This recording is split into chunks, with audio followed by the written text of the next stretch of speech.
Halo Sobat Komik, Manhwa, novel dan alur cerita film. Saya akan membawakan kembali alur cerita novel yang berjudul Istriku adalah Dewa Pedang Terkuat di Dunia. Tanpa lama-lama jos ke videonya. Fokus ke suaranya aja ya hehe. Menyelidiki. Apakah dia mengatakan sesuatu yang salah? Bukankah ini caramu menyapa orang pada zaman dahulu? Pak, tamparan keras bergema. Qin Feng tercengang, dan Qin An juga bingung. Ibu, kenapa ibu memukulku? Qin An menutupi pipinya. Bukankah ini mimpi? Meng Xue mula-mula terlihat bahagia, lalu sepertinya menyadari sesuatu. Dia menjadi pucat dan berkata, jiwa Fenger pasti diambil oleh iblis terkutuk itu.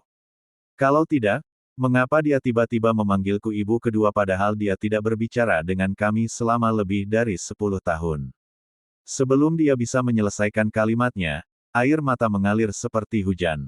Qin An menghela nafas dan menghiburnya, Ibu, ayah sudah pergi ke Departemen Pembunuh Iblis. Ketika Taois dari silsilah Dao 100 Hantu tiba dan menyelidikinya, kita akan mengetahuinya. Tangisanmu seperti ini tidak akan membantu. Qin Feng menyeringai. Jadi itulah yang sedang terjadi. Pelayan berbaju hijau memiliki wawasan tertentu.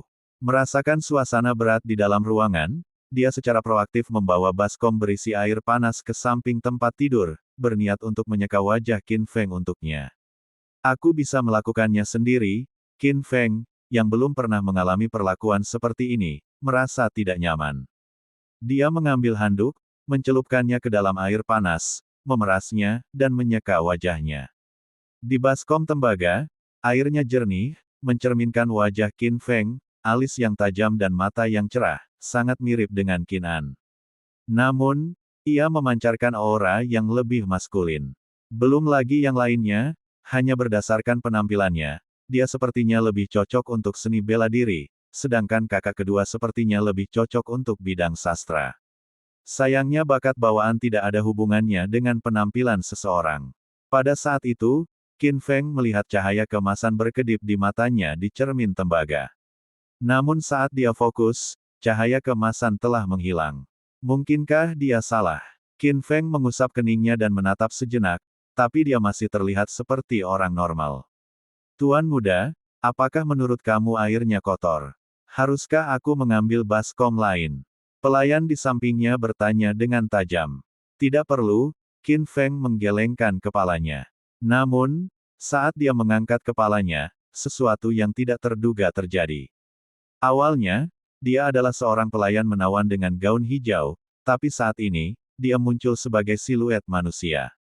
Aliran darah, detak jantung, perubahan kerangka, kontraksi otot-otot di dalam siluet, semuanya terlihat begitu jelas.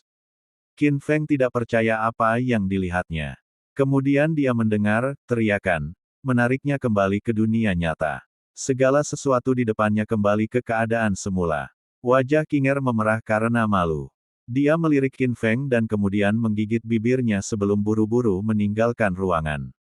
Dua orang lainnya di ruangan itu memasang ekspresi terkejut. Kakak, apa yang kamu lakukan? Fenger, kamu, ibu kedua menutup mulutnya, kesulitan menemukan kata-kata. Aku, baru saja, Qin Feng terlalu terkejut dengan apa yang dilihatnya, jadi tanpa berpikir panjang, dia mengulurkan tangan dan menyentuhnya. Kakak laki-laki, ekspresi Qin An rumit. Kemudian dia berbicara dengan nada serius, aku menyarankan agar kamu menjaga kesucian kamu sebelum mencapai ranah peringkat ke-7. Ini bermanfaat untuk kultivasi kamu. Qin Feng membuka mulutnya, tidak tahu harus menangis atau tertawa. Dia tahu bahwa mengatakan apapun pada saat ini tidak ada artinya. Tapi apa sebenarnya yang terjadi?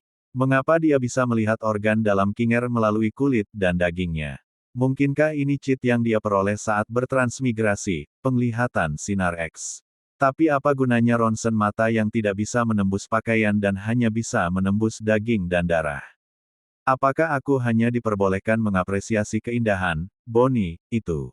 Memikirkan hal ini, Qin Feng menggelengkan kepalanya dengan menyesal. Meski begitu, memiliki kemampuan seperti itu masih lebih baik daripada tidak memiliki kemampuan sama sekali. Pertanyaan kuncinya adalah bagaimana dia mengaktifkan penglihatan sinar X ini. Qin Feng menundukkan kepalanya sambil merenung. Dia kemudian memusatkan pikirannya pada matanya, dan cahaya keemasan bersinar jauh di dalam pupilnya. Segala sesuatu di depannya tampak berubah. Di udara, ada bintik-bintik hijau samar, seperti kunang-kunang, sangat indah. Dia menoleh untuk melihat Qin An, sama seperti dia mengamati King Er sebelumnya. Dia bisa melihat segala sesuatu di dalam tubuhnya melalui dagingnya, setiap detail halus. Harus dikatakan bahwa mereka yang berlatih silsilah Dao bela diri suci memiliki energi darah dan otot yang jauh lebih kuat daripada orang biasa. Detak jantung Qin An sangat kuat dan stabil di setiap detaknya. Yang lebih mengejutkan Qin Feng adalah pembuluh darah emas kecil yang tak terhitung jumlahnya di dalam ototnya, memanjang ke segala arah dan menyatu di area perutnya. Apa saja bintik-bintik hijau di udara itu, dan apa saja urat emas di perut kakak kedua. Qin Feng mencari melalui ingatan pemilik aslinya tetapi tidak menemukan informasi yang relevan. Tepat pada saat ini, sebuah suara datang dari luar ruangan, "Nyonya, aku telah membawa pejabat dari silsilah Dao 100 Hantu Departemen Pembunuh Iblis. Bagaimana kabar Feng Er sekarang?"